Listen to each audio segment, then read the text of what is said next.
Hello, hello, hello, hello. Unfortunately, creation flows through the day, and eternity is in each and every single day through each and every single living vessel. And through that, another poem came forth, and I felt compelled to share it.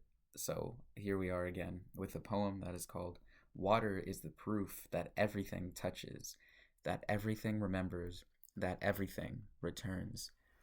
Some call it resource, a word that turns kin into inventory, that fences the living into ownership, that makes a grandmother answer to a deed. But water does not sign papers. Water signs itself. It leaves its signature on stones, on wrists, on the inside of every mouth that ever prayed without meaning to. Indigenous to water, not because they possess it, but because it possesses time differently, because it remembers in a way the map cannot, because it is not an object. It is a lineage that moves. And some ask why the attachment is so deep. Because when some look at a river, others see a relative looking back. Because what some call property is an ancestor continuing, a grandmother who stepped sideways into another life and chose to speak through current, through mist, through the soft insistence of rain on a roof that cannot refuse it. A droplet on moss, a river mouth, a coastal fog, a monsoon shouldering the sky. Water does not begin, it arrives already remembering. It moves with the patience of bones that have learned how to dissolve without disappearing, carrying names that were never spoken aloud, only breathed into palms, only pressed into clay and current. Spirits do not sit still, they travel. They pass through reeds, through salt, through blood. They speak sideways, through reflection, through fog, through the sound of a paddle, and through the sound a paddle makes when it knows where it belongs. There is a knowing that predates language, a pull older than shoreline, a recognition that happens before thought learns to stand upright.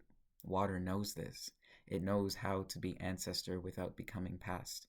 It knows how to hold the living and the unreturning in the same open hand.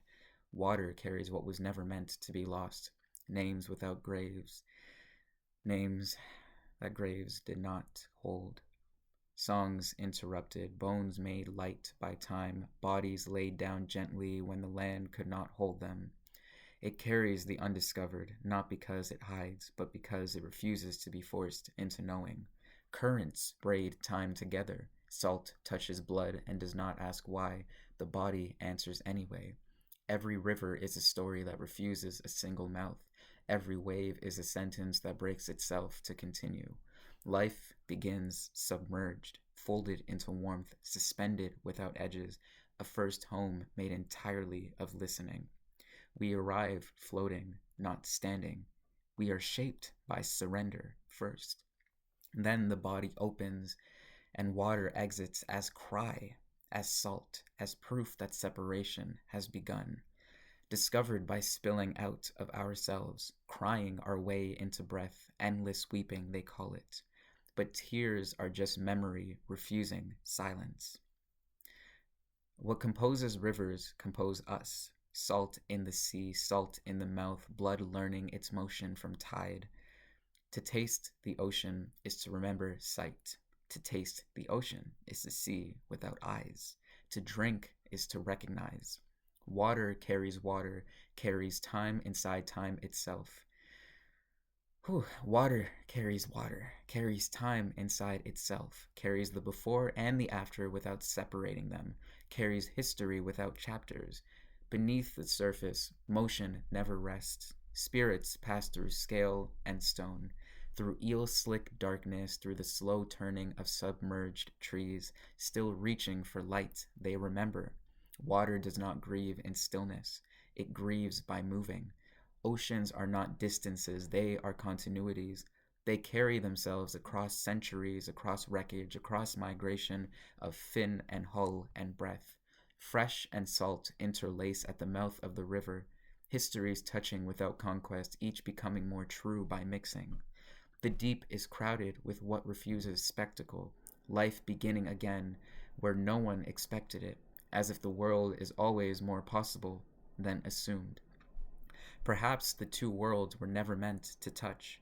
Perhaps they were always touching. That is something I do not know. Kelp forests sway like slow thoughts. Moonlight pulls at everything that has ever been soft enough to answer. Tides inhale and exhale continents. Bodies are temporary rivers. Veins remember their origin. Sweat mirrors rainfall. Tears rehearse return. Roots lean towards underground passage. Stone listens. Sand rearranges itself endlessly to remain true. I see water threading itself through everything, through spirit, through story, through this breath laid down as a poem. Across the passage of the sea, we see, not with ownership, with relation. Each tree knows this, each stone, each body moving quietly through the day. Nothing here is alone, nothing here is disposable, nothing here needs permission to belong. Fear nothing, the water remembers how to hold you. Thank you.